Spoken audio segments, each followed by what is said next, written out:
Hello and welcome to another episode of Relationship Alive. This is your host, Neil Satin. What do you do if you feel like your relationship is going the wrong way and fast?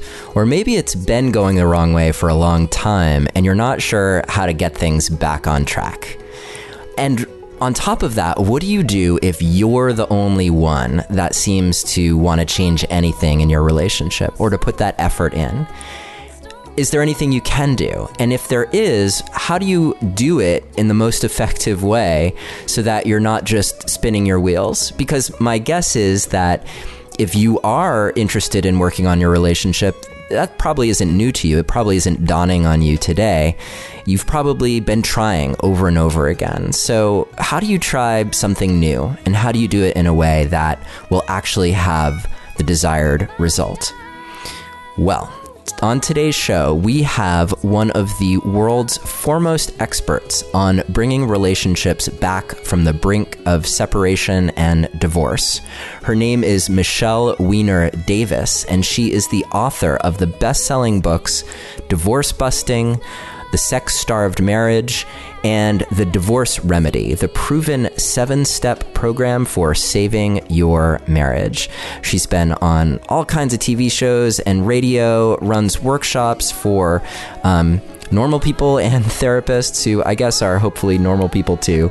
And she is here with us today on Relationship Alive to chat about the best ways to bring your relationship back from the brink. And if you're not at the brink, that's good too. The strategies that she talks about are perfect for ensuring that your relationship stays on the right track.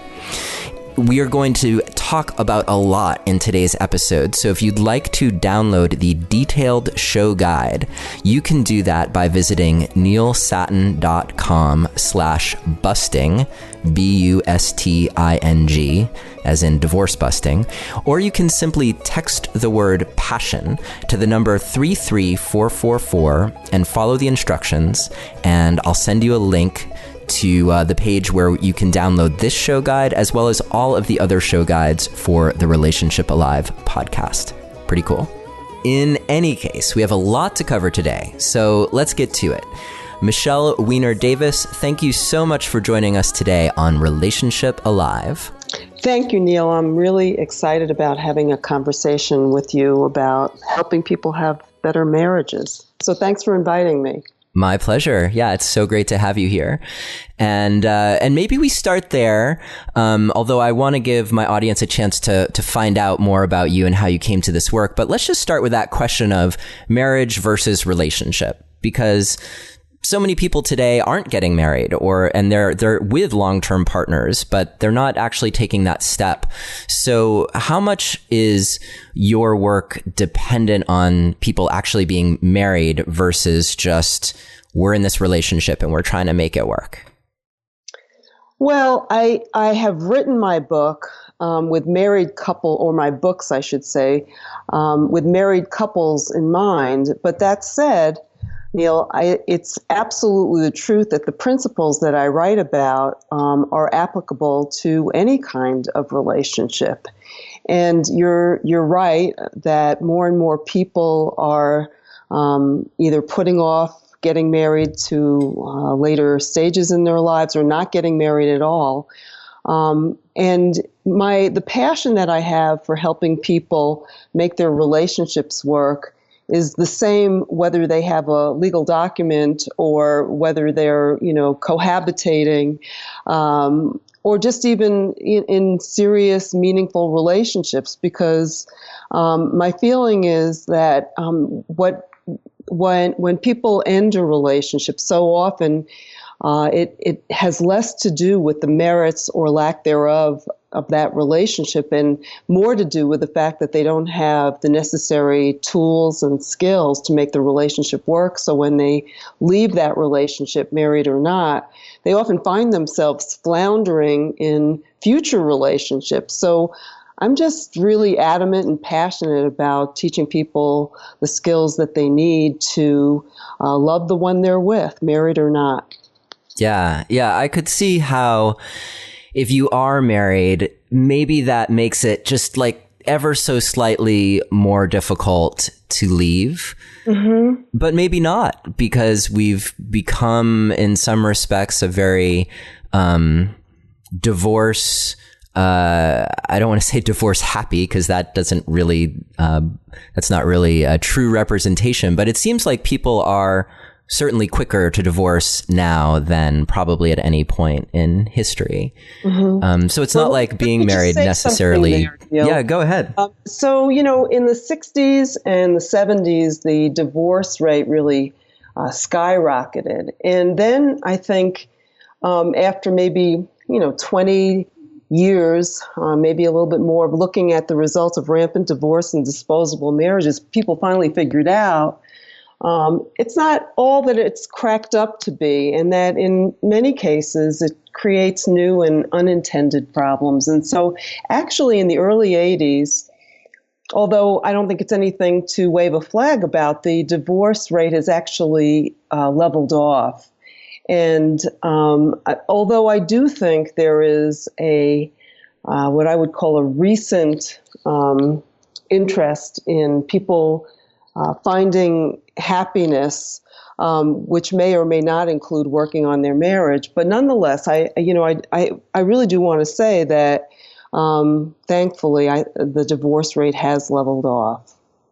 That is good, and I think that the statistic, whether you're married or simply in a relationship, that people who are in relationship with others tend to be happier, healthier, have less stress in their lives.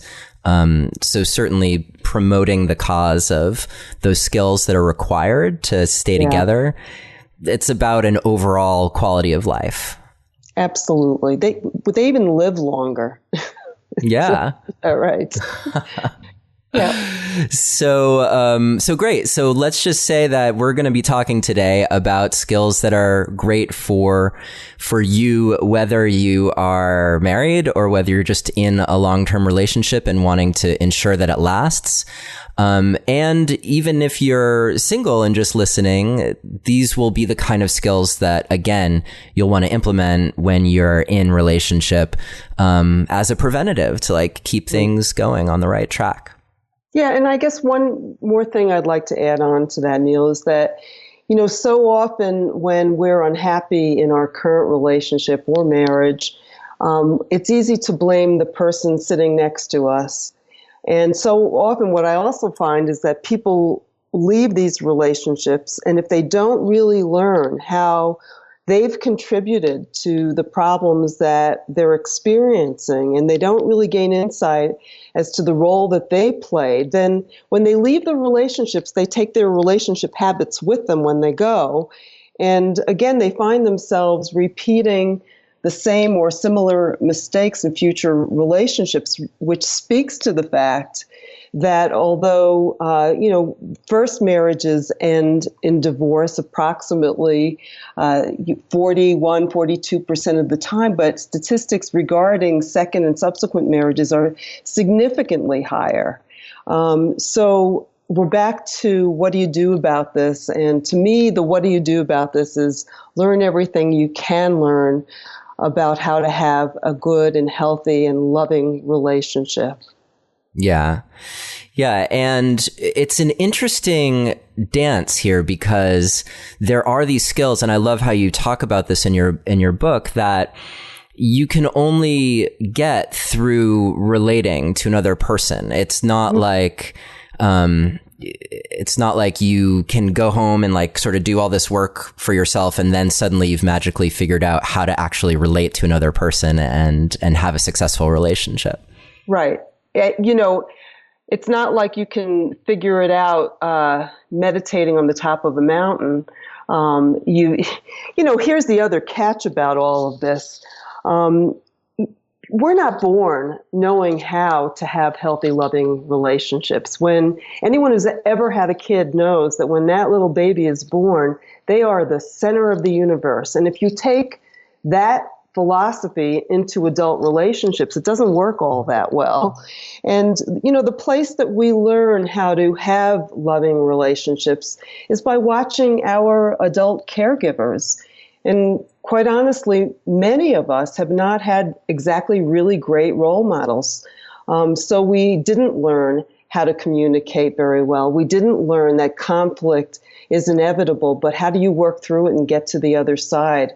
We didn't necessarily learn about what are healthy ways of showing affection and tenderness and caring. And even if you were, fortunate enough to have had that in your life, you may choose someone who didn't. And then how do you negotiate those differences? And so, fortunately, in the last, maybe decade or so, we have learned so much about the skills that are required to have healthy, successful relationships. And I'm here to tell you that these skills they're teachable, they're learnable, and I think no one who is serious about having a great relationship should be without this kind of information at their fingertips. So I'm so glad that you're doing, the kind of work you're doing, Neil, so that you can spread the word about the importance of learning how to make it work. Yeah, I feel it's so important, and thank you for saying that.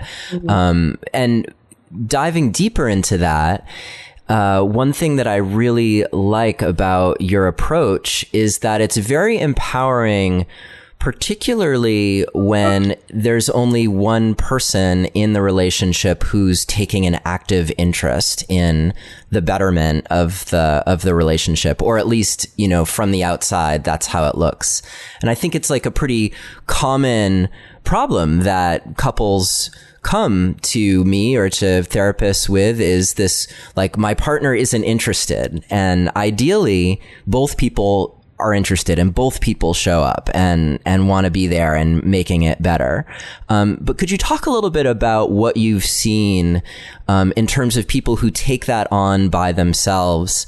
Maybe you can give some hope to listeners who are hearing this conversation and thinking like, okay, but what can I do? Like, if we're really headed down, like we're on the rocks or we're headed down the wrong course, is there really something that I can do on my own? Well, it's so great that you're asking that question, because I really, I have incredible colleagues out there who are doing wonderful work with couples who want to strengthen their marriage, and couples who have marriages that are truly teetering on the brink of divorce. But what I think sets my work apart from many of my colleagues and friends is the emphasis that I have in working with the one person who truly wants to make the marriage work when the other person, A, isn't too sure, or B, is sure that they don't want to be in this marriage any longer. And one of the reasons that I developed this approach, and I kind of refer to it as it takes one to tango, is because the fact of the matter is most divorces are unilateral decisions. One person wants it and the other one does not. And I think when that happens, the person who does not want to stay in the marriage usually isn't willing to go for help. Or if they are willing to go for help, they're faced with a situation where most professional therapists don't exactly know how to handle it when couples have diametrically opposed goals for the relationship. In fact, what generally happens is most therapists tend to align themselves with the person who wants out and helps the person who wants to save the marriage to accept the inevitable. And I stood back and looked at what I considered to be the unfairness of this situation, because it is truly, taking sides, and it's promoting the idea that this divorce is inevitable. What else can you do except to help this other person resign themselves to it? When in fact, in my work and in my life, I have discovered that it's absolutely the case that you can effect change single-handedly in a relationship, but you have to be the one who's willing to make the first step. You can't just wait for the other person to change. And I can certainly explain to you some more of that technique or approach, Neil. But I'd like to explain to you why I consider myself a psychotic optimist. Yes, About, please. Helping just the one person who wants to keep the marriage alive. I always say when I do professional workshops, I ask the group of people in the audience whether there is anyone sitting there who chose their career by just throwing a dart, like as if it were a random decision. And everybody laughs because the truth is most people really are passionate about what they're doing because it's touched them in some way personally. And that is certainly the case in my life. I like to think about the fact that I grew up in an East Coast version of the Walton family. I had two parents who really loved me, two parents who never fought. I have two brothers with whom I fought but loved very much. And we had a very close-knit, extended family with whom we spent, holidays and weekends, and we went on family vacations. And I'll never be lying on a therapist's couch complaining about my childhood because it was really pretty wonderful. Until one day, I was a senior in high school, and my mom called my two brothers, myself, and my dad in for a family meeting, which is not the norm in my family, where she proceeded to tell us that she had been very unhappy for the 23 years of their marriage. Now, mind you, I mentioned that my parents never fought. So that statement came as a complete shock to all of us. And she also said that because she's been so unhappy, she's been to a therapist. And the therapist, after working with her, helped her to decide that what she needed to do was to end her marriage and to go find herself. And I sometimes now jokingly say I'd like to go find this therapist. But, with those words, Neil, I was, 16 or 17 years old. What I understood in my, adolescent mind was the most obvious fact that my parents' marriage was going to end. And it was incredibly devastating. But what I didn't yet get, because I couldn't because of my developmental stage in life, was the insidious ways that this divorce would end my family life as I knew it forever. I was being launched off to college and my nest was falling apart. And what I hadn't realized was that behind all those warm family memories, my mother was the hub of the wheel. And when she decided to divorce, she also resigned from that position and nobody else stepped up to the plate to take over. And so things just changed dramatically. And it was so disorienting and hurtful. And I also say that divorce, my experience is that divorce is forever. And what I mean by that, I'm not talking about, that it happens, the pain happens again and again and again. And I'm not just talking about intergenerationally, that, the children get divorced and the grandchildren get divorced. What I'm talking about here are the life events that occur over the years, whether they're birthdays or holidays or weddings or funerals, or you go on and you name it, births of children, where if your family is able to get together, and a lot of times they can't or they don't, but even if they do, they're bittersweet occasions when they should be pure joy. And so, it's true that other people do better jobs perhaps than my family did post-divorce.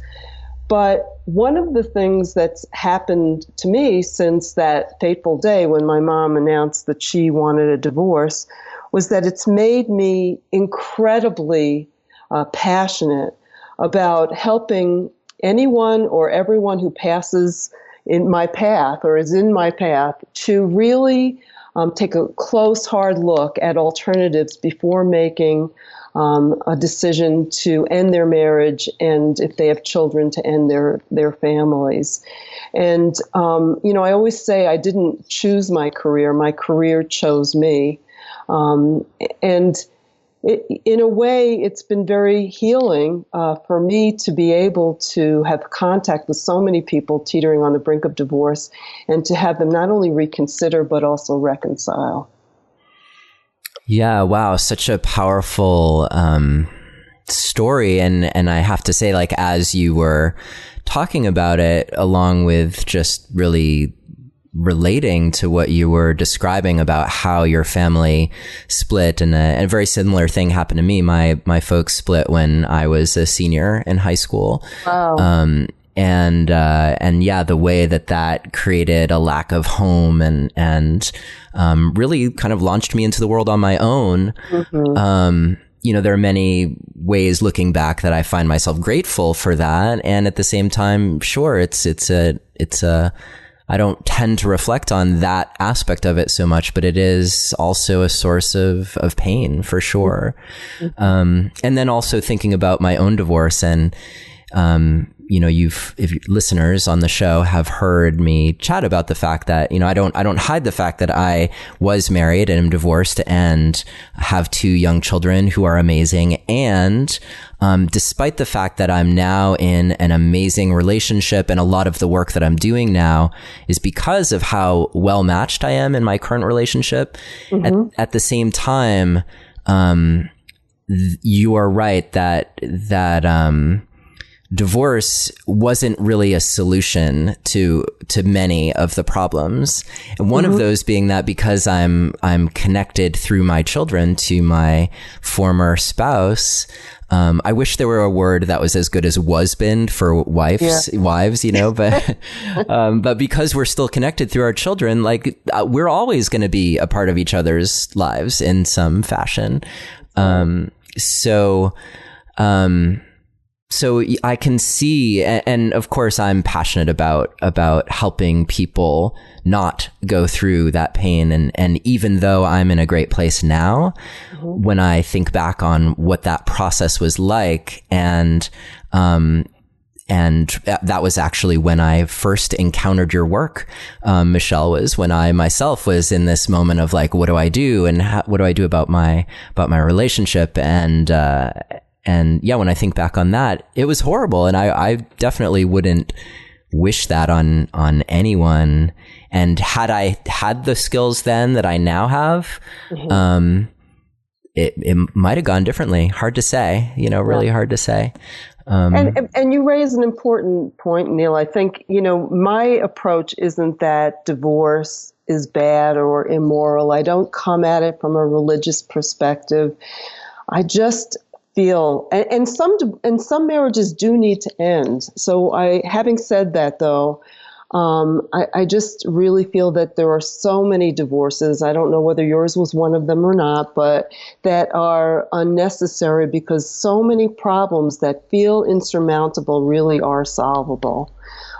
So that's been, my message, that's been my philosophy, and that, I think I referred to it as my psychotic optimism becomes contagious in the work that I do with couples or individuals, which is back to full circle to what you were asking me about.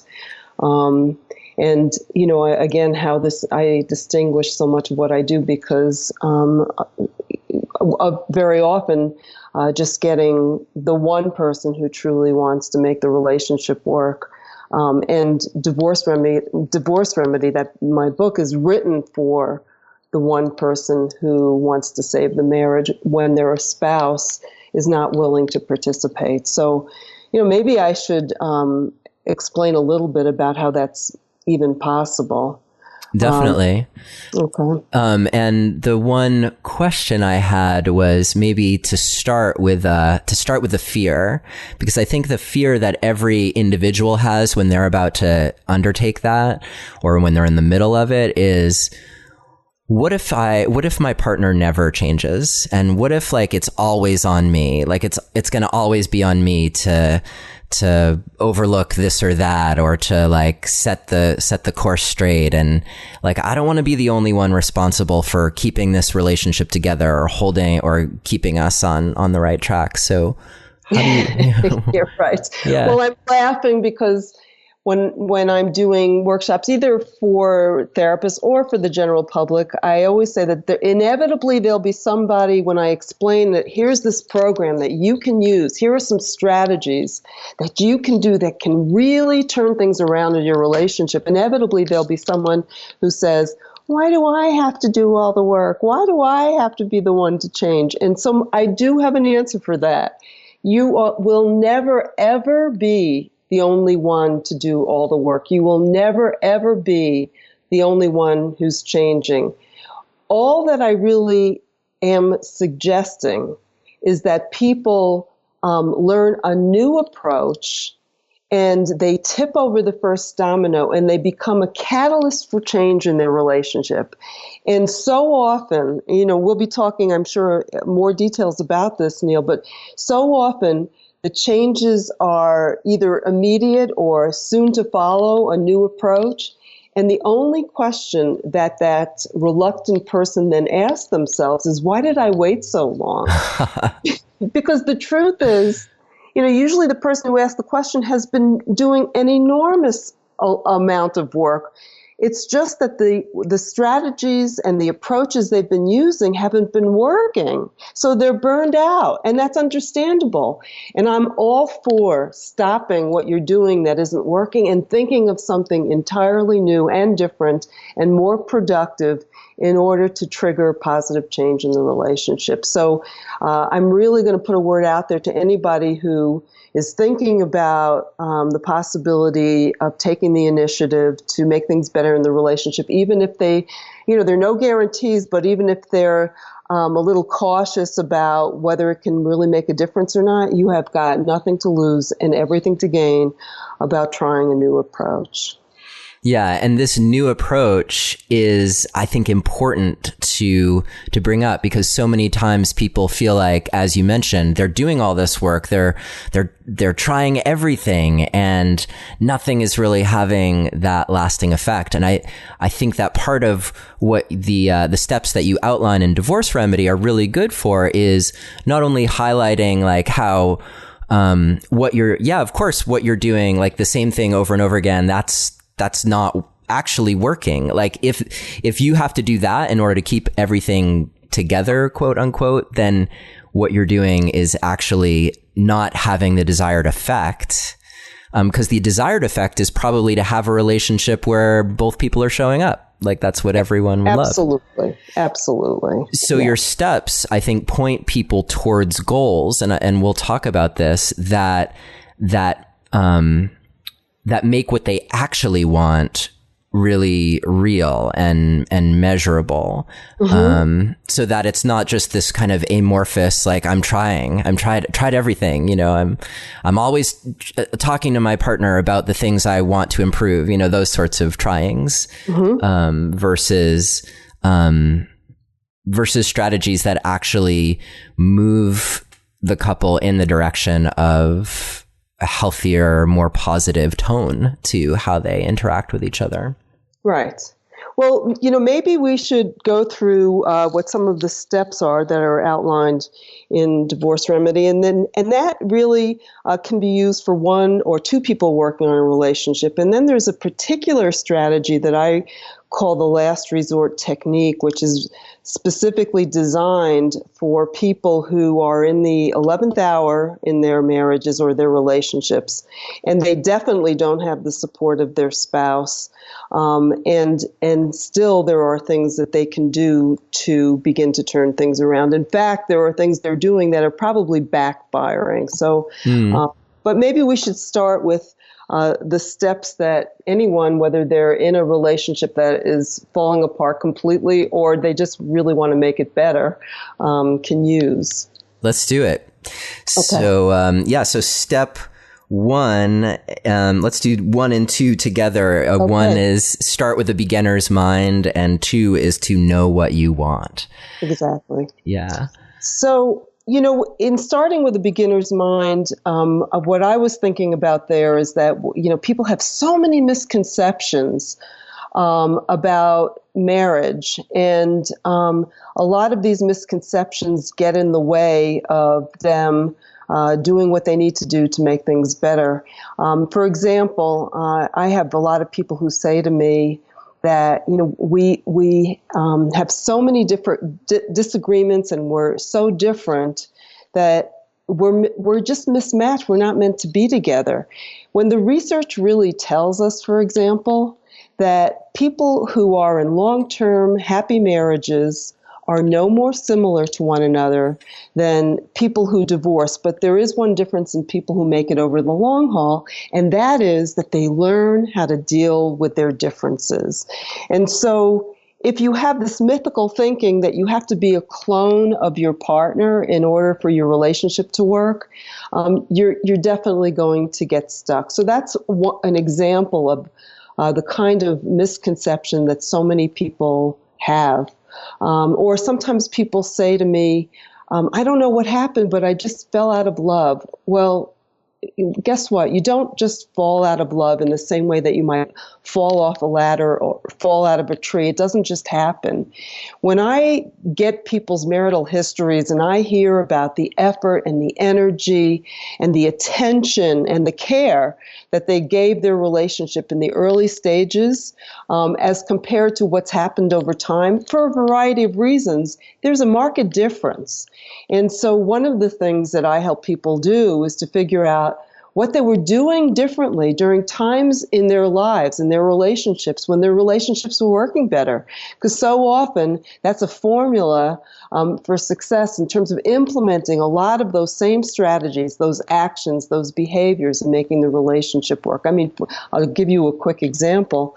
When you ask people about the early part of either their dating relationship or sometimes even their early marriages, they spent a lot of time together. They spent time talking. They spent time touching.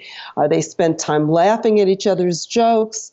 They really made each other a priority. And then, as time goes on, they become busy in their own lives. They have children, and all of a sudden, the relationship is on the back burner.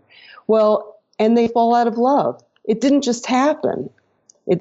In order to maintain those feelings of love and passion and connection, you have to be intentional, and you have to do what has worked for you in the past. That's just an example.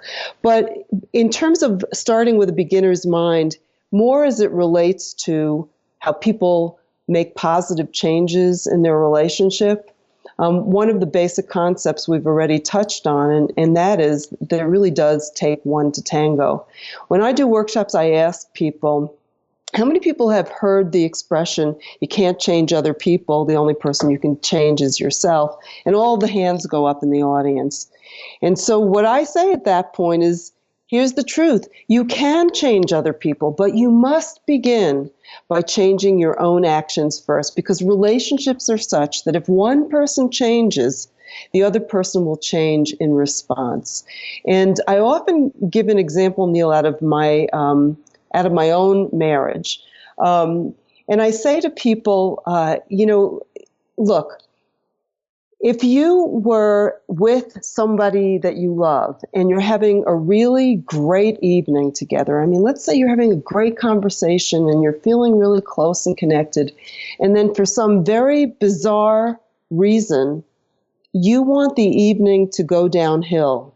Could you think of something that you could say or do that would affect a change single-handedly by your doing so? And everybody starts to chuckle because they know that if they bring up a certain topic, or if they, shoot their partner a certain look, or if they criticize their partner in a certain way, they know that they could single-handedly affect change. Everyone understands this concept when it comes to affecting a negative change. But what I say to people is freeze that image, because I believe that everybody has within him or her positive change buttons. You just have to know how to find them, and then you have to know how to activate them.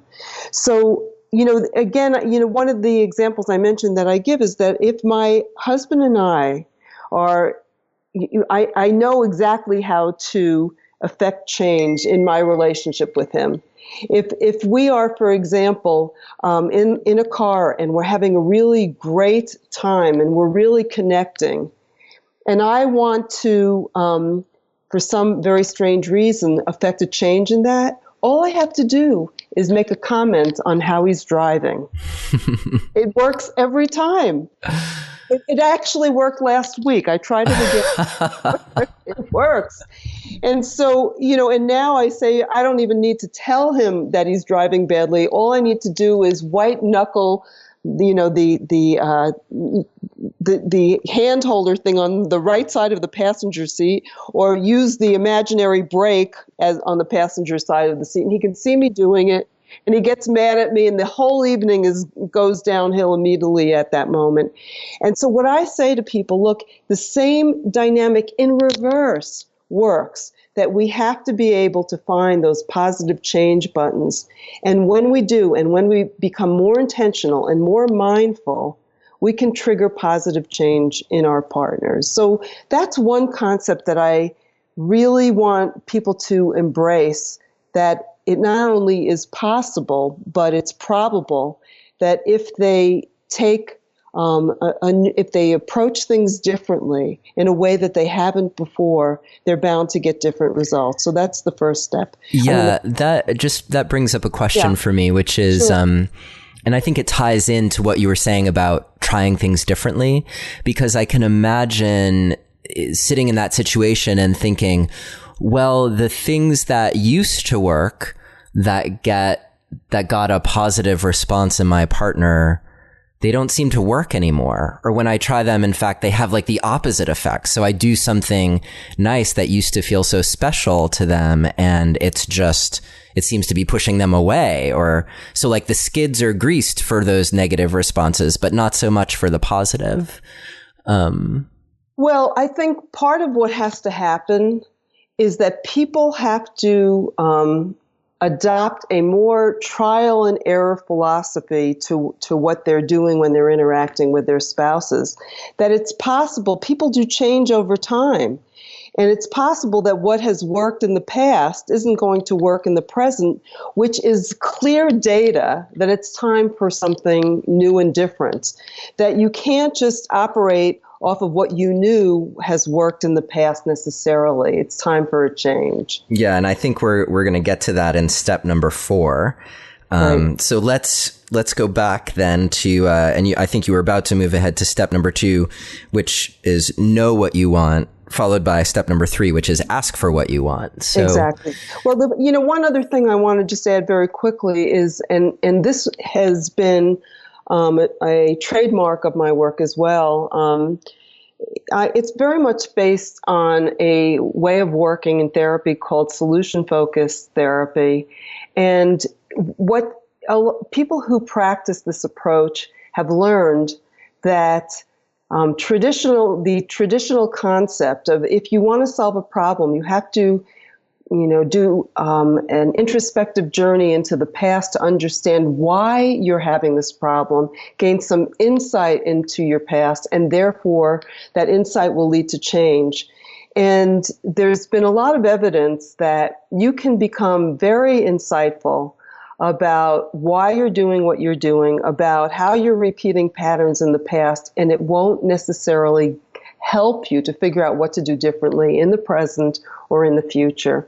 And so my approach is really based on taking really encouraging people to stop doing what I call cause hunting, analyzing to death who's to blame or how this happened or why this happened, and instead take a look at more concretely and clearly, what are you doing? How is it working? Where do you want to be? Which is, of course, what I'm about to talk about.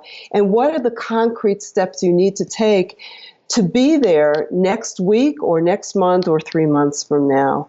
So in regards to goal setting, so often, Neil, when I ask people in my practice, what is it that you're hoping to change? They don't tell me what they're wanting to change. They tell me what they're unhappy about. So a wife will say, my husband can't communicate. Well, that is not a goal. And so I tried to help her to change her complaint or her unhappiness or her dissatisfaction into a concrete goal-oriented statement, because if she doesn't have a goal, she's not going to find a solution. There's a saying, if you aim at nothing, you'll hit it every time. And so to start off with, what I like to do is to help people state their goals, not in terms of the what isn't happening or what they're unhappy about, but more rather what they'd rather have happen instead. So for this woman who said that, I'll use a different example. For a woman who says that her husband is so critical, and that's how she doesn't want him to be so critical. So I help her to say what she'd rather have him do instead by asking the question, when he stops being so critical or when he's less critical, what will he be doing instead? And then she tells me, I would really like it if occasionally he would compliment me, if he told me that he appreciated my making dinner, or that he really appreciated how I was helping to support the family, or that he thought that I looked great in a certain dress that I was wearing. I would feel like I died and went to heaven. That would mean so much to me. So instead of saying he complains too much, she should be saying and thinking, I'd really like it if my husband were a bit more complimentary. The other thing that I help people do is to describe their goals in action-oriented terms. So again, when I ask people goals in my practice, they'll say things like, I want more love, I want more respect, I want more connection. And by the way, these words sound as if they're packed with meaning, but the truth is what it means to me may be different than what it means to you, Neil, or what it means to the person listening in on us today. And so I want to unpack the meaning by asking an action-oriented question, which I do. So if a woman says my husband can't communicate, I want to know when he starts communicating better, specifically, what will he be doing and saying that will clue her in that he's a better communicator? And so she'll say things like, I would love it when I walk through the door if he would just ask me how my day was. I would love it when I talked to him that he didn't have this glazed over look in his eyes, and instead he would add something or say something about the things I'm talking to him about. I would love it if he would ask me questions, more questions, to really ferret out how I'm feeling about something. So again, I'm looking for actions that you can see or hear on a videotape. And I help people to really translate these, like I said, these vague words of I want you to be more loving or respectful or kind or caring into the actual specific behaviors that that you would love to see happen in your relationship. And then finally, in terms of goal setting, too often people set goals that are so grandiose, they're just simply not attainable. And so I like for people to break their goals down into small, doable steps, things that they could accomplish perhaps in a week or so. So for example, I remember years ago working with this woman who found out that her husband had 2 affairs. And when I asked her, what her goal was, she still wanted to stay married, but she said her major goal was that she wanted to have complete trust and faith in her husband again. Well, let's face it. After you just find out that your husband had 2 affairs, you are not going to have complete faith and trust in your spouse anytime real soon. So I knew that was too big a goal. And at least she had the optimism, though, at that point. She did. And I was, and just the fact that she knew she wanted to stay married. Exactly. But, yeah. But I asked her, and this is what your listeners need to be asking themselves if their goals are too grandiose. What will be the very first sign that you're moving in the right direction? What will be the very first thing that happens that will tell you that you're on the right track? And so for this woman, for example, what she said was, I'm not even talking to my husband right now. I don't even want to be in the same room with him. So I imagine that maybe a first goal would be that we would sit down and begin to talk about what happened, even if the conversation doesn't go very well, it shows that we're beginning to whittle away at the pain and work our way through this process. So that was a more doable goal. So again, the goals need to be positively stated, not complaining. You need to have a request for a change, not a complaint, because complaints lead to defensiveness, and people are much less likely to oblige. And they need to be action-oriented so that people know what it is specifically that you're wanting, and you need to make sure that it's doable. And so the next step, of course, and I'm going to preface this by saying, some people have already done this and it doesn't always work, but the next step is to ask for what you want. If I had to describe what I think is one of the most common patterns in the relationships when I do work with couples, and these days, Neil, I do 2-day intensives with couples. I don't work hourly anymore because I really like to kind of sink in and get to the bottom of things and find solutions in this intensive short period of time. But one of the most common patterns that I find in people who visit me is that they may have initially, early on in their relationship, asked for what they want or told their partners how they would like things to change. But when their partners haven't responded in a positive way and given them what they've really needed and wanted, so many people stop asking. They just give up. In a way, they just they throw in the towel, and they live for years not letting their partners know what's working and what isn't working. So once you develop a clear solution-oriented goal, it's important that you stay the course and ask for it in a clear, loving sort of way. Do you have any guidance for that clear, loving sort of way? And maybe just use as an example one of the examples that you've already used. Like, so how would, for instance, the woman who's decided, well, I just want to be able to talk about what happened, the cheating. I just we're not even talking now, so I just want to be able to talk about it. Because so often I think we do make those requests and it ends up triggering our partner. They no matter what, they're in that sort of defensive place. So do you have hints for how to make requests in ways that will be more well received? Well, let's move away from the infidelity example, because that's a whole other, ball. Yeah. It's okay. Yeah. But I think so often when people ask for what they want, first of all, again, I'm going to repeat this because it happens all the time. People generally don't ask for it by asking for what they want. They talk to their spouses about what they're unhappy about, what they're miserable about, what they're not getting. That's first of all.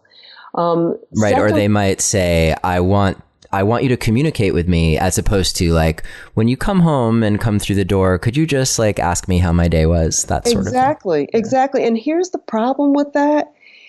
If people aren't specific in terms of giving action-oriented feedback to their partners, so often their partners have no clue what they're meaning by it, and they're trying. They're actually trying, but they're trying in a way that doesn't work, and therefore they're two ships passing in the night.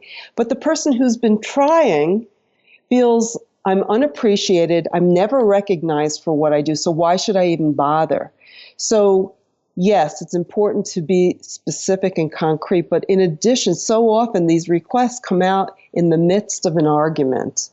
So timing is really important when you're going to have a heartfelt conversation with your partner about what you're needing from him or her. You have to make sure that it isn't in the middle of an argument, that the kids aren't tugging at your sleeves, that your spouse isn't starving for dinner, that your spouse didn't just get home from work. I mean, timing is really important.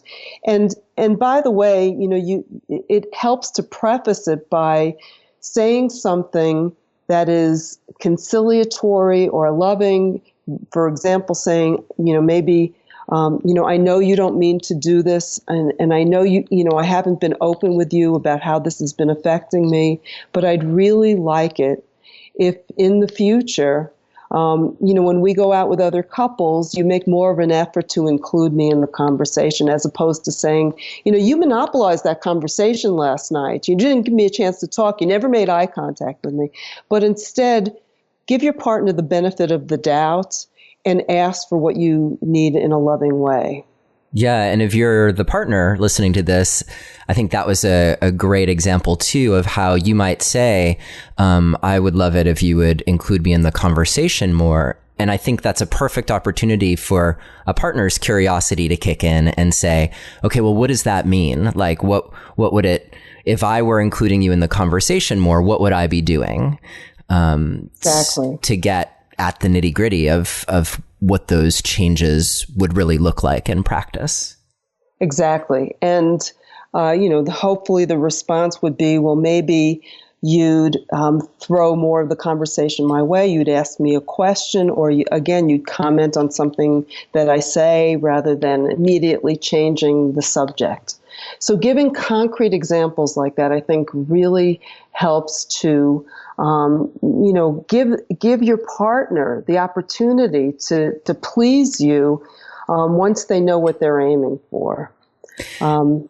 Now, earlier in the conversation, you mentioned that almost this flavor of being an experimenter, like trying new things and not doing the same thing over and over again. And that seems especially relevant and an apt metaphor considering the next couple steps. Right. Step 4 being stop going down cheeseless tunnels.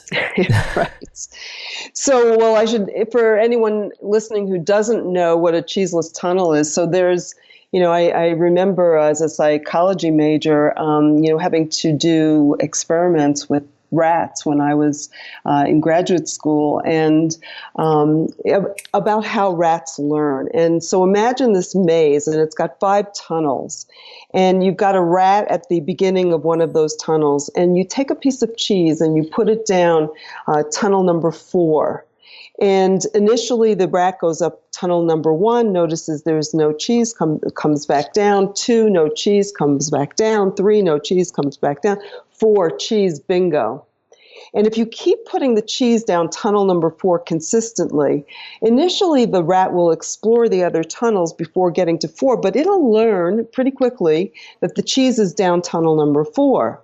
And then if you switch the experiment and you take the cheese from 4 and put it down tunnel number 2, the rat will go up tunnel 4, no cheese, come back down, tunnel number 4, no cheese, come back down. And it may do it a few more times, but eventually this rat will begin to explore the other tunnels because it's after the cheese. Now, it's said that the only difference between rats and human beings is that human beings will go down tunnel number 4 for the rest of their lives because they'll tell themselves, I know that the cheese is there.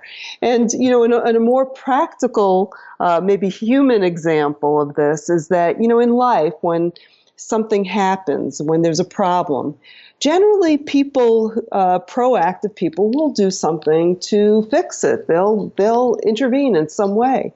And if it works, it's great, life goes on. But if it doesn't work, instead of saying to themselves, that really didn't work out all that well, I better do something entirely different.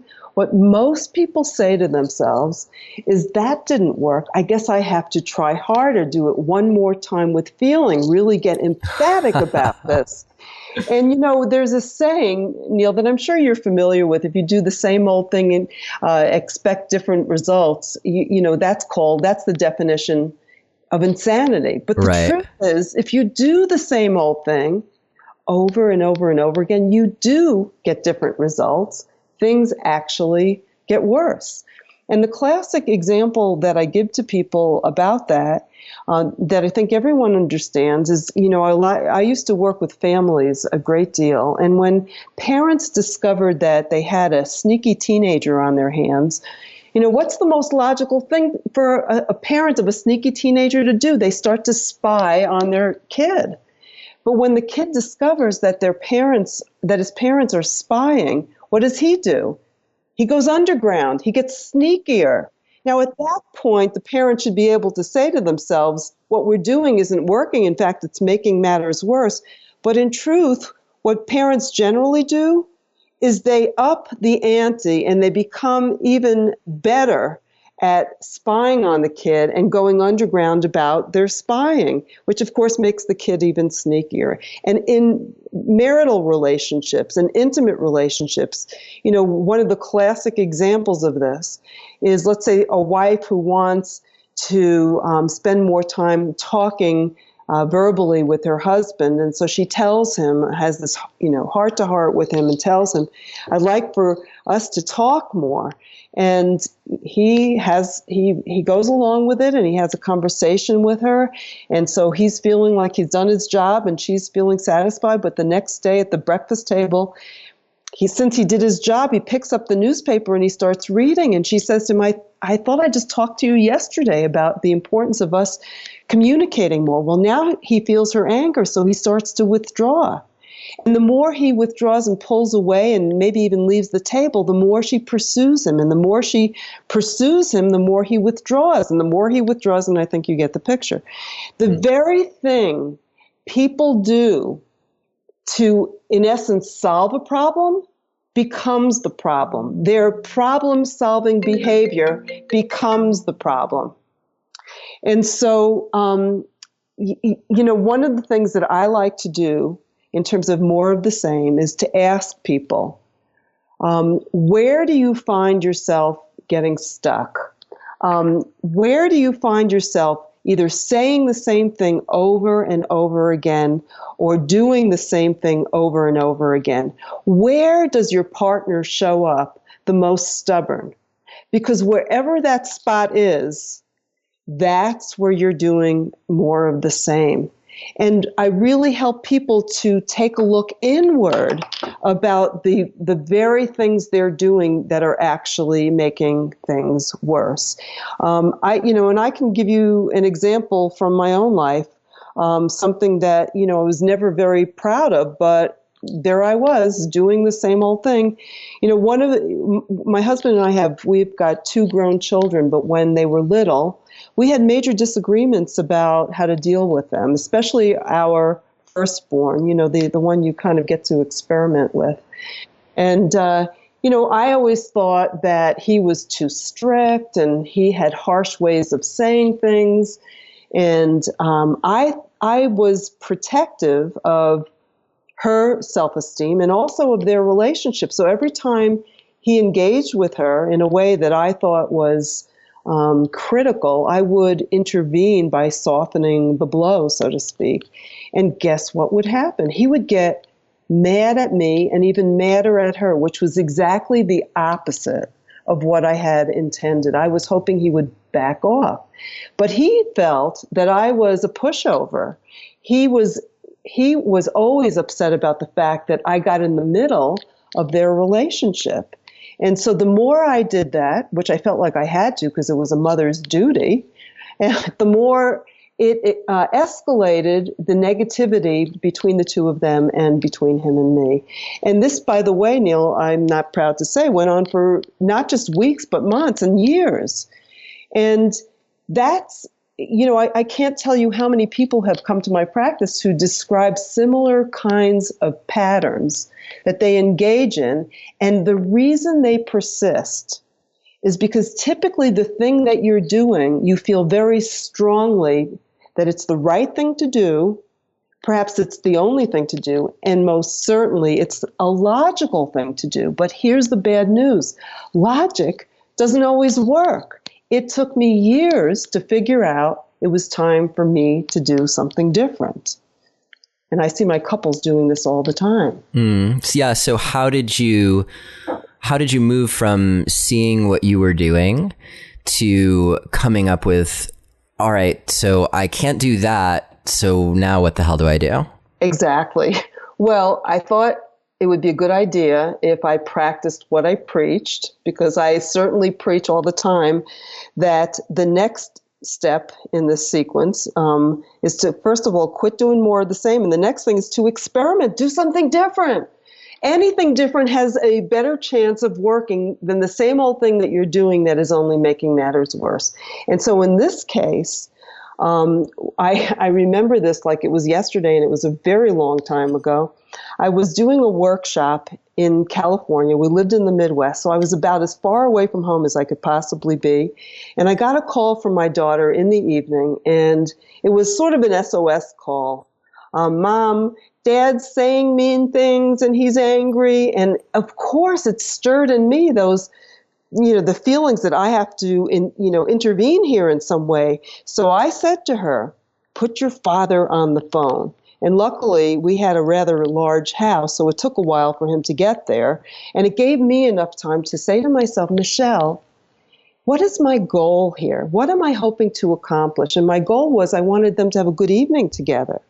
And then the second question to myself was, is what I'm about to do or say going to bring me closer to my goal or push me further away? And if the answer was push me further away, then I had to not do it. And that was my answer. So when my husband got on the phone, he anticipated my criticizing him, because that's what happens in relationships. You go on automatic pilots. So he got on, he said, hello. And I said, hi. And he says, hi. And I said, I just really wanted to say goodnight to you. And he said, okay, good night. We hung up the phone. And Neil, that was like the hardest thing I had ever done. And the next day, as I was going back home, it was about 3:00 in the afternoon back at our home. And it was about the time that my daughter would be home from school. I wanted to call her to find out how the rest of their evening went. So I called home. She didn't answer the phone. He did. He normally wasn't home at that time. And I said, what are you doing home? And he said to me, you know what? Last night, I just got to thinking about the argument that I had with our daughter. And he said, and I felt so bad about it that I left work early and I picked her up from school and I brought her flowers and we're going out to dinner. And then he said, now, do you feel better?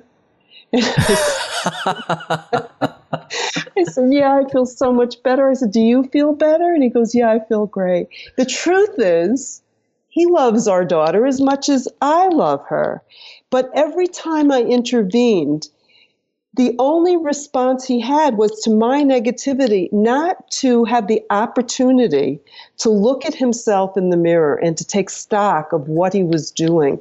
And by my removing myself from that interaction and making room in the universe for him to do some self-reflection, it had a completely different response and reaction and result. And so that really changed that whole dynamic really forever, because it taught me that sometimes the worst thing I could do is be a fix-it addict. Sometimes I just have to stop myself, stay out of it, and let whatever happens unfold. And it unfolded in a really beautiful way. And that's what I teach people who come to my practice is look at what you're doing, look at the results that you're getting, and see if it's time for you to do something different. I'll give you another short example, Neil.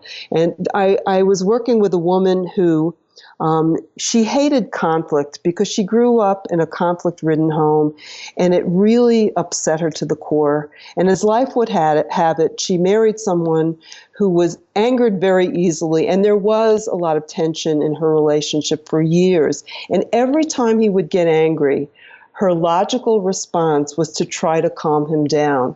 Now, when you try to calm down a very angry person, they typically get very annoyed that you're saying what you're saying and you're doing what you're doing because they feel like you don't get it. Mm. And so she read about quit doing more of the same, and she was determined one day that she was going to do something different. She wasn't sure what that would be, but she knew she would do something different.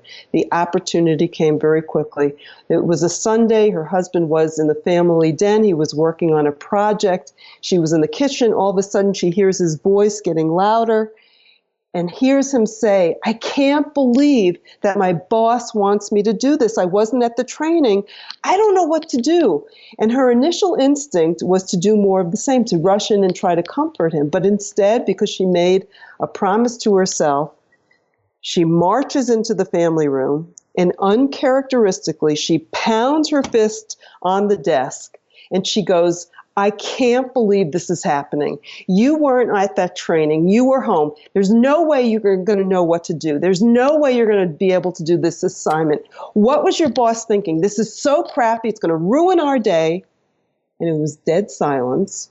And her husband then said, settle down. I'll figure it out.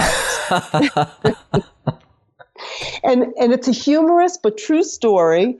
But it really points to the fact that we all get into these, as I call them, automatic pilot interactions where we don't even, look, couples often tell me they don't really need to have the arguments that they're having because they have them time and time again. They know the script. They know what they're going to say. They know what their partners are going to say. As a matter of fact, I tease them. I say, if one of you were sick, you could be the understudy for your partner because it's so predictable. Spontaneity is so incredibly powerful because it kicks people out of automatic pilots. It allows you to be more creative. And the best part of this, Neil, is that it almost doesn't matter what you do as long as what you're doing is something really different from what you have been doing. And then just to observe the results, really pay attention and notice if your spouse has responded even in a slightly different way, because then you're on to something. Yeah, and that was something you mentioned in the 6th step of taking stock, that it's important to look for those small signs of change versus expecting everything to suddenly be radically different. Exactly. And this is especially true if, for example, you're someone who's trying to save your marriage from the depths of despair, that you're not going to go from someone saying, I love you, but I'm not in love with you and I want a divorce, to having, mad, passionate sex and having great conversations and being, the best friends again overnight. It's just not going to happen that way. People need to really train themselves to look for small signs. For example, changes in your partner's tone, a willingness on the part of your partner to maybe be in the same room with you for longer periods of time, or maybe your partner's now initiating conversation where they've been pretty mute for several weeks. Or maybe your partner's asking you questions where that hasn't happened for such a long time. Any sort of interest in who you are or what you're doing, or a kind act like somebody bringing you a cup of coffee, or perhaps calling you over the course of the day, sometimes even just to check in about logistical things about the kids when that hasn't been happening for a long time. So I help people to sort of scale down their expectations as they're on this marriage building journey, to really look for those small signs. And part of the reason it's so important to look for those baby steps forward is that when you see them, you become encouraged. And when you feel encouraged, you're more able and willing to stay the course, because especially when your spouse has given you the message that they're out of there, what it requires of the partner who wants to save the marriage is a great deal of patience. I say patience is not a virtue, it's a necessity, that it does take time. And the road is one filled with hills and valleys. And so just when you feel like things are getting better, you'll have a setback. And if you allow yourself to get discouraged when you're in a valley, and to resort to doing more of the same again, or getting frustrated or getting angry, chances are you're going to get derailed. It's important to get yourself back on track after you've had a setback by simply asking yourself, what is it that I need to do today to get things back on track? Don't ask yourself, what does my spouse need to do? You need to ask yourself, what do I need to do?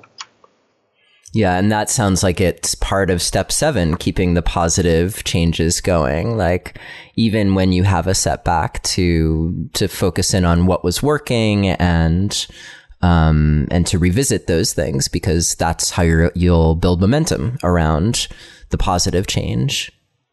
Exactly. And there's been research about how people actually make profound and lasting changes in their lives. And it's never done without setbacks. And so, in fact, some people make a lot of progress and then they find themselves having a major setback and they think that they're back to square one. But that is not the truth. That is faulty thinking. It's just that as I keep saying, the road to positive, lasting change just is paved with many ups and downs. And what separates the winners from the losers in terms of really being able to make your relationship work in positive ways that last over time is to take personal responsibility. Don't wait for your partner to come toward you. You take personal responsibility for doing what you need to do to get the relationship back on track that day. Now, I feel like totally inspired and optimistic from your saying that, because I think it puts the power back in our hands to do what needs to be done. And at the same time, I'm reminded, and you've been so generous with your time already today, but you did mention at the very beginning of our conversation, the last resort technique. So yes. I'm wondering if you can talk about what is the last resort technique and when would someone need to use it? I mean, I guess clearly it's the last resort. So when all else has failed, use the last resort technique. Right. And so most people know when they're there. It's when they've heard those great words, I love you, but I'm not in love with you, or I've been thinking about this for a long time and I want out of this marriage, or there's nothing that you can do that's going to make a difference. What part of I want out of this marriage are you not getting? And sometimes there is an in-house separation where they're sleeping in separate bedrooms. Sometimes there's an actual physical separation, two homes. Sometimes the divorce has been filed for. And sometimes there's just two people living just two completely different separate lives. And what characterizes people who want to save the marriage at this point is most people unfortunately do the very things that make things worse. And they know that they know it's not making it better. They know it's backfiring, but they feel as if they can't help themselves. For example, they usually, understandably, get very upset. They cry, they beg, they plead, they reason, they debate, they get angry, they threaten, they do guilt trips, all of which push the reluctant spouse even further away. And so one of the things, that I have taught people, and by the way, in addition to my having worked with so many of these folks, I also have a telephone coaching program that's based on speaking to the one person whose spouse is clearly more than halfway out the door. And I also have developed a video program called The Last Resort Technique that spells out what I'm about to say in much clearer terms. But so what needs to happen is the person who wants to save the marriage has to, first of all, stop the bleeding and take a deep breath and take several steps backward. That in and of itself is a major intervention because their spouse has been used to being pursued very heavily. I mean, I actually had one guy who bought, 25 Hallmark cards to profess his love and placed them strategically throughout the house, in kitchen cupboards, in the refrigerator, by their nightstand. She knew how he felt, but he insisted on making sure that he wanted to make sure she got the message. When that didn't work, he literally knew her path that she would drive to work, and he rented a billboard where he professed his love for her on the billboard publicly. So, needless to say, that didn't work either. It just pushed her further away. So you need to stop chasing. And it's very difficult to tell someone to stop doing something without telling them what to do instead. You need to have a plan. The first part of the plan is I like for people to, and I keep referring to this idea of kicking things out of automatic pilot. So I explain that, what they've been doing is so predictable that they have been begging and pleading and crying, and they need to make themselves more mysterious. And I asked them, what is something that you could do in the next week or two that would make your spouse sort of stand up and take notice because it's so different from what's been happening? And usually people say things like, if I stopped, let's say they're separated, if I stopped calling, that would be noticeable right away. If I stopped pleading my case, that would be noticeable right away. If I seemed more upbeat because I've been so depressed and so anxious, that would be noticeable right away. And by the way, I really coach people as much as they can in the presence of their reluctant spouse to be as upbeat as they can possibly be. And the reason for that is this. When someone is depressed and scared and anxious, let's face it, that's not too attractive. You don't really, you're not counting the minutes until you can spend time with that person.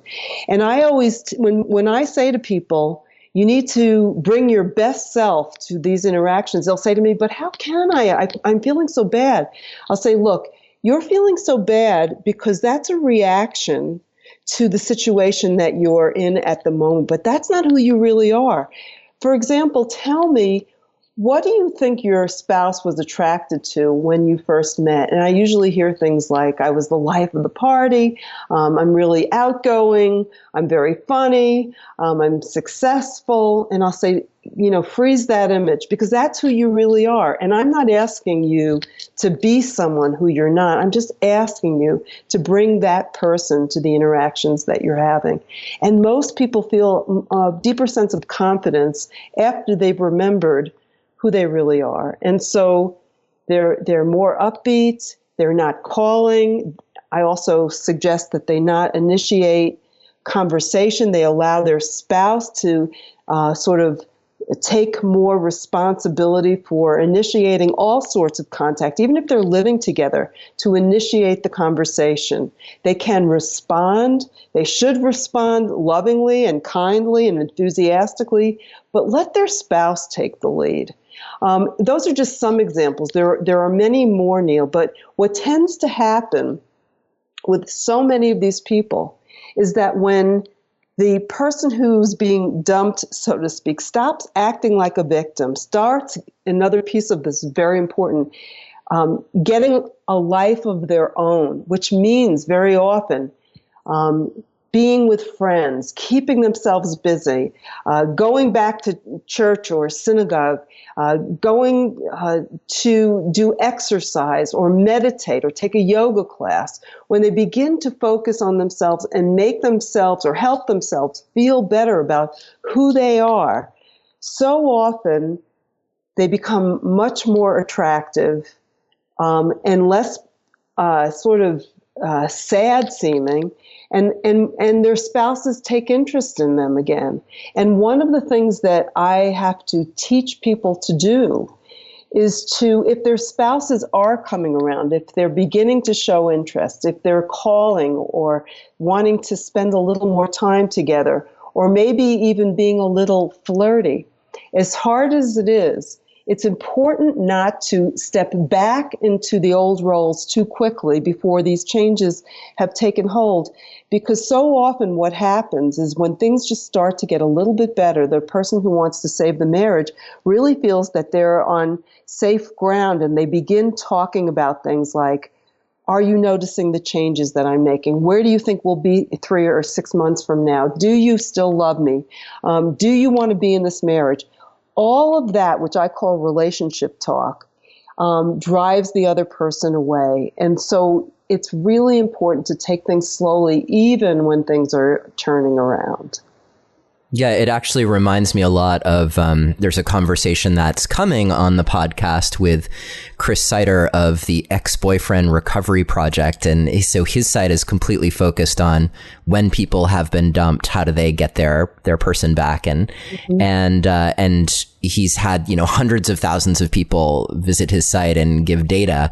And the most effective thing has been not having contact with your ex and working on yourself, so Exactly. It makes total sense. And then I like what you're saying about how you want to really allow the energy that builds, that new energy to take root before you start bringing things back around to the big questions. Absolutely. And again, and I'm very proud of it, but I've created a 90-minute video program called The Last Resort Technique, which really walks people through this, what I call counterintuitive process of getting their marriages back on track. And they can do it. I've seen it happen thousands of times. And, here's the other thing. It doesn't always work, Neil. Sometimes one spouse really has decided that the marriage is over and there's not much that the other person can do that can make a difference. But when they take the steps that I just described, especially what we're talking about now, getting a life, focusing on yourself, not ruminating about what's going on, but rather creating and broadening out a much more wonderful life for yourself. It's a win-win situation because feeling better about yourself is something that needs to happen whether there's a marriage or not. It'll be exactly what people need when they have to move on in their lives. In fact, people have actually said to me, the ones whose marriages were not saved, that they've said, Michele, this didn't necessarily save my marriage, but it actually saved my life. And that's a pretty big win. Yeah, I think that is really close to my own experience and how in the end, it didn't save my marriage, but I was so much better and on a really positive trajectory. And fortunately, my ex also is on a positive trajectory in her life, which is great for her and great for our kids and all of that. But I'm struck by how important that is all the way along to, with all of these steps that we mentioned, for people to really become more grounded in themselves and that they're going to be okay. Like in the big picture, they're going to be okay. That hopefully that helps them deal with all the triggers that will be happening along the way and allow them to really follow through on the steps as you've outlined them. And just kind of experiment and see where it goes and to rely on that optimism that hopefully gets them to actually a saved relationship, or in the case of someone who's just doing this, just like a better relationship because they're trying to take their relationship out of autopilot, even if autopilot is kind of okay. Exactly. And I guess the other piece to all of this is sort of, if you don't take personal responsibility for what you can do differently in the relationship, the only alternative you have is waiting for the other person to change. And that is such a position of helplessness and dependency. What I love about thinking about relationships in this way is that when I get stuck in my own life, whether it's with my husband or my kids or my coworkers, instead of saying to myself, boy, they really screwed up, I ask myself, what could I do differently? What is something that might really make a difference here? And it allows me to be creative. It changes it's a positive outlook on creating, positive relationships in your life. It's fun to be creative as opposed to, that question that you asked, Neil, why do I have to be the one to change? It's like, oh, great, I get to think of something new to do. Yeah. I could see that really kind of fostering your own sense of empowerment and not being a victim in your own life and also the play that comes with being creative and being curious. Like, I wonder what will happen next. Exactly. Well, Michele Weiner Davis, thank you so much for your time today. And I just want to mention to you listening that Michele's book, The Divorce Remedy, along with outlining in greater detail even each of the 7 steps that we've talked about with examples and options for how to implement them.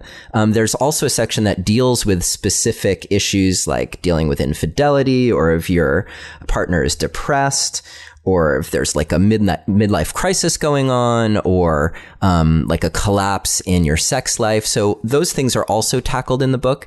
And Michele, I know you also have a new book coming out. Would you like to take a moment to just chat about that briefly? Oh, sure. So in these intensives that I've been doing now for the last 10 years, here's the truth. Most of the couples who come to see me, I'd say about 85% of them are dealing with infidelity. So in my own trial and error way, I have learned so much about helping couples heal from infidelity just because it's what showed up at my doorstep.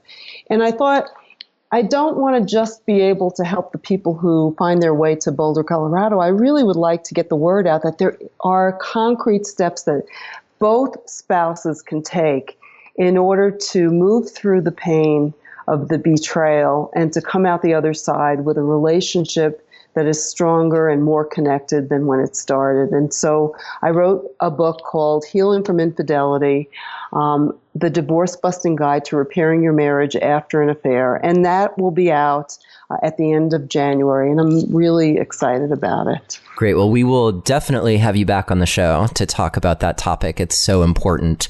And yes, it is clearly affecting so many couples who are having issues. So I'd love to have you back to chat about your book and give our listeners a chance to find out more about your approaches to dealing with infidelity that way. Thank you. I really appreciate that. If you are interested in finding out more about Michele and her work, you can visit divorcebusting.com.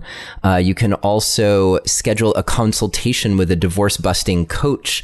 There's an 800 number on her website. I'll give it to you now. It's 800-664-2435.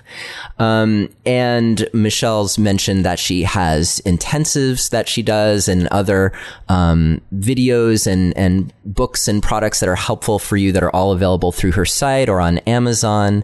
And we are also going to have detailed show notes for today's episode where we will have all of those links.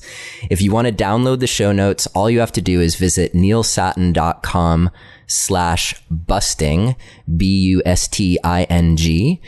or you can text the word passion to the number 33444 and follow the instructions, and I'll send you a link to the page where you can download the show guide for this episode and all of our other episodes, of which there have now been many. So Michele, is there any other way that you'd like people to get a hold of you if they want to find out more about working with you? I guess the only other thing beside visiting my website is that if they have questions or feedback, I'd love to hear from them. And that's they can get a hold of me pretty simply by just writing to me at Michele, Michele, at divorcebusting.com. Great. Well, definitely we'll pass along any feedback we get here on the podcast to you. And I'm very curious to hear what our listeners have to say after today's episode. There's been a lot of information, lots of gems, and I also appreciate your willingness to be personal and talk about how many of these things have come up for you in your own life. So thank you so much for being on the show today, Michele. It's been such a pleasure. Well, you took the words right out of my mouth. It's really been a pleasure talking to you, Neil, and it's nice to have a conversation about relationships with you. Thank you. Thank you for listening to another episode of Relationship Alive. If you like what you've heard and want to make it easier for other people to find out about us, please take a moment to subscribe to our podcast and to rate and review us on iTunes. If you have questions or comments or want to continue the conversation, you can always join our Relationship Alive community Facebook group. And for more information about today's episode, visit us online at neilsattin.com/podcast, where you can always text the word passion, PASSION, to the number 33444 for more information. Finally, do you have a burning question that you're hoping we can have answered here on Relationship Alive, either for a future or past guest? Let me know and I'll see what I can do. Take care and see you next time.